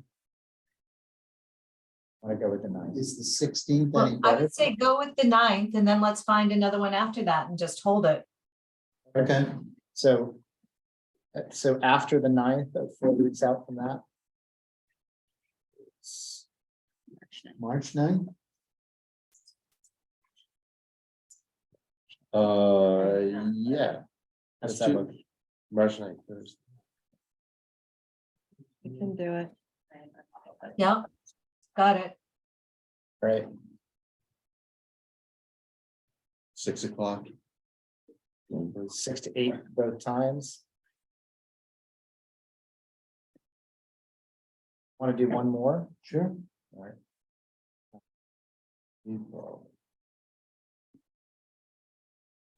So 4 weeks out from that would be April 6th. That's the Thursday before Easter. I don't know if that is important to anyone.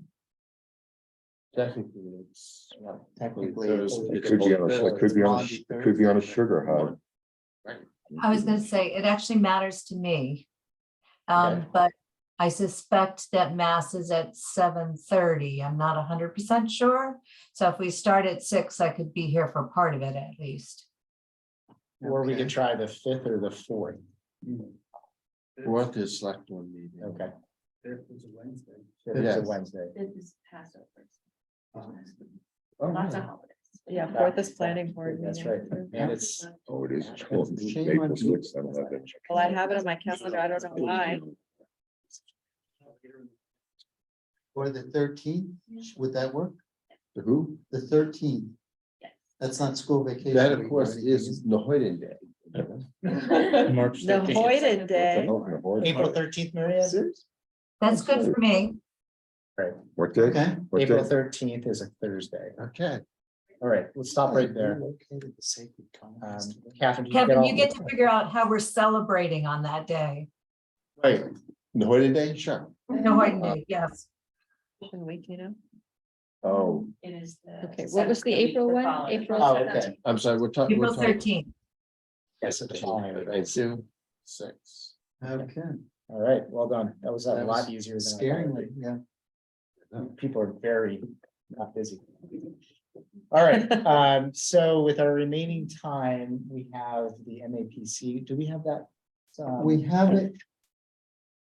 Can I take the mouse from here, Catherine, or? For the PowerPoint? You might be able to, yeah. Because we don't want to roll it. I don't want Let's to see roll if it this in case. works. So I have to share You screen. can raise your hand. No. File Explorer, no, this, It's gonna share the. Share your screen now. You wanna open the folder on the lower, Was it, is it, right is it there, in a, on a, and then under, tell me, Well, is is it this in- the one I'm looking at?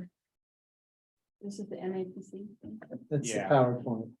Oh, the MAPC. Oh, folder. MAPC open that one. And, and yeah, the PowerPoint, right? Is that it? yeah, either. One's a I need my PDF. eyes examined. That was a good job, Joe. Okay, now we're gonna go back to Zoom.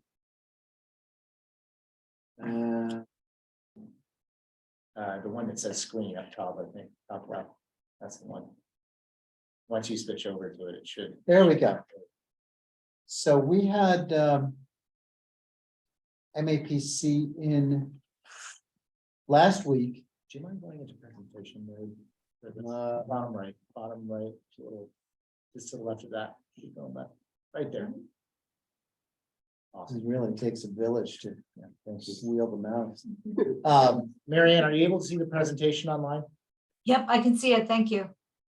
So I'll go real quickly, emphasizing this is a draft. And I put copies of these in the SharePoint just now, so you can go in. MAPC did a presentation last week, which Hank was kind enough to invite us to, or invite me to. Going through the town baseline, the emissions baseline, this is just for the municipal emissions. They're also looking at tidying up the model we did as well. Part of this, as you go through this, and if you want to comment on some of the how information is presented, what you think might be visually more appealing to the general public in terms of what makes sense. This is looking at emissions by fuel type. And really what it gets into in another slide when we go into sectors, natural gas and electricity, not surprisingly, tie into buildings. And this is one that another attempt at visualizing the information. Where are we using these? Where are these emissions coming from? Schools has the largest area within the town. And then getting into other town buildings and vehicles. This is the same information, just presented, I thought, a little bit more coherently. Yeah. It also thankfully has black letters. And Can I just ask, Nick, what does it mean to talk about electric emissions? Is that coming from the underlying fuel? What is that really telling me? yeah, that's based on, they're taking the energy usage, electric energy usage, and translating it by the grid factor. So the grid is producing so many metric tons of CO2 per kilowatt hour. I don't believe there's So a it's level- essentially getting back to the underlying fuel source that's creating the electricity. Correct. And Okay. they take, like, if we had municipal aggregation, they would take into account Um, power factor. You know, I'm not entirely sure how granular they go into that. Even let's say the Williams School, where some of that So. electric power is solar. Is that being accounted for in this mix? I would hope so, wouldn't it? Well, I mean, Well, I think it just reduces the electrical demand. it, Because if they're looking at net. I think. I'm not entirely sure. On the other hand, you know, and as we go to all electric, this will become more important. And it's maybe a good question for Sasha, or at least to No, I think it's based upon the electric the net usage. the net usage, so based upon the invoices. And since it backfeeds the meter first, then it just reduces the total electrical demand for the building. So how do they? I think we should confirm that that's how they're doing it, but You should, because one of the things that my first question would be, okay, don't you need to know what the actual energy use, not like net usage, but the gross usage of the building is? Because if you're trying to plan for net zero, you might want to reduce your demand, your actual demand, and then switch over to greener sources. And there are ways of doing that, right? Changing light bulbs. Well, you can add the two together. So one of the things I think that would be good if you could, everyone, you know, if you have a few minutes to go through these and jot down any questions either about presentation or, you know, in our discussion last week with MAPC, a couple of times people said, oh, we don't need this slide, or we, you know, this is like that off of one of the rectangles. I don't think anyone. Yeah, liked and that. what I don't know from this is the magnitude of this, so that So- we measure over time, right? That, okay. So Yeah, here we it would go. be good to put them. Yeah, together. so You can see This the shrinking. shows, they presented a couple of different ways. So really you look at, once again, you see the school emissions. Being outweighing, okay, we have some oil burning in town. Fuel oil is bad, yada, yada, but in the overall picture of emissions. It's relatively small. Likewise, they went through there and they're really just they're sampling the data and. The question of what we want to present, what they want to present. That's a function of we really don't have that many oil burners left. Right. Right. But there's a good example in this, so they're going, this is the top emitters. Can you point out the E EUI? Yes, the EUI is basically the energy usage per square foot. In terms of emissions. This is actually, It has an extra zero in it. and it's more often when you do it per square foot, they talk about kilograms instead of metric tons because it's. An easier number. But you see the high school is a little bit more, well. Quite a bit more efficient than Pollard, about 20% more efficient.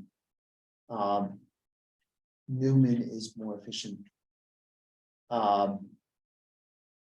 And they've gone through all the schools with this. Mitchell is nasty. And then they rank them.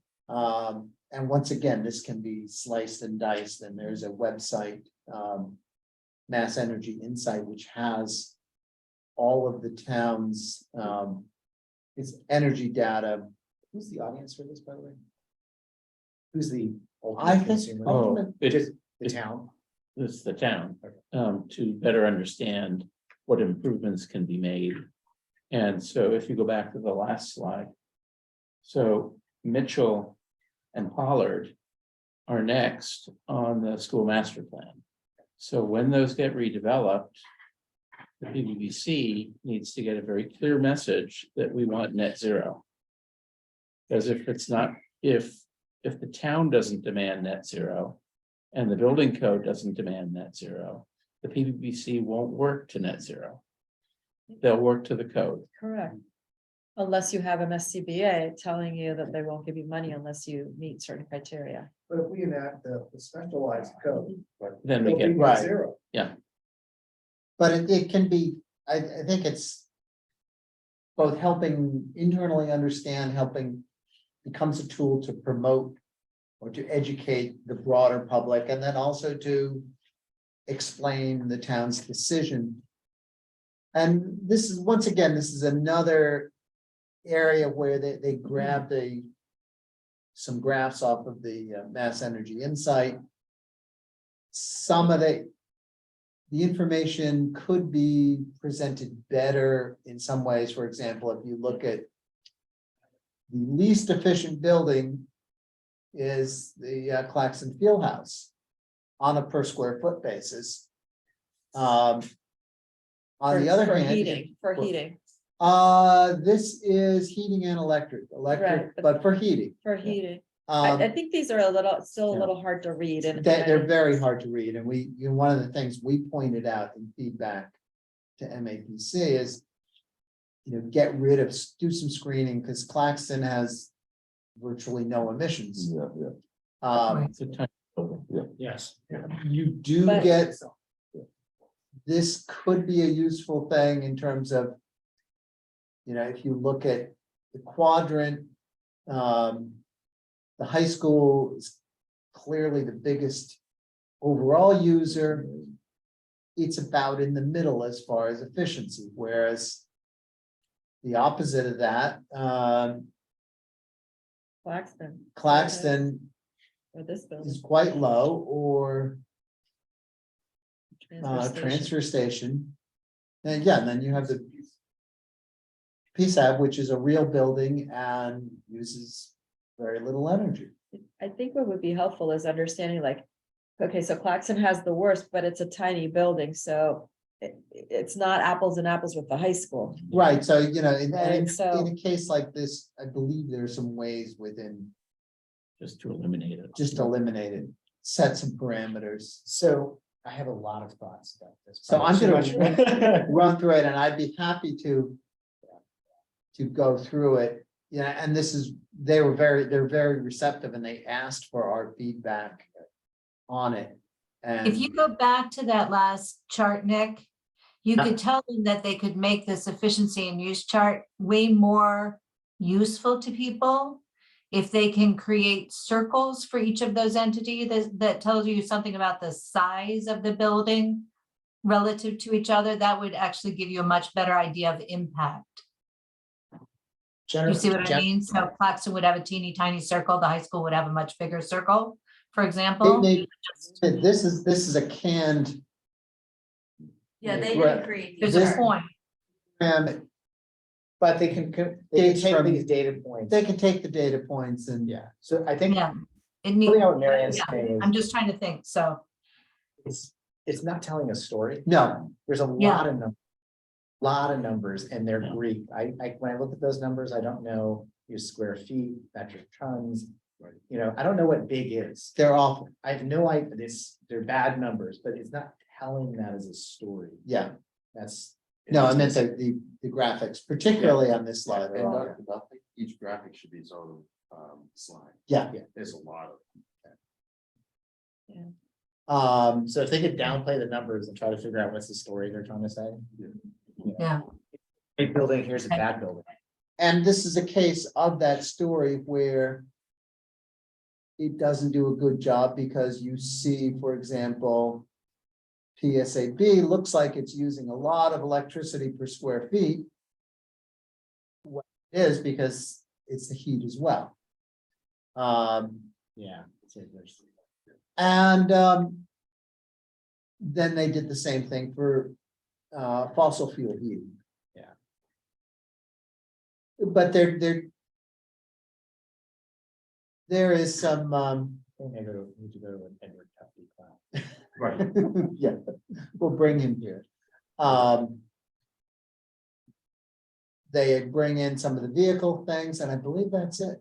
So how do we access this so that? we So it's can on provide- the SharePoint. Okay, There are also a couple of other documents on the SharePoint. I don't know if they're on your thumb drive thing, but.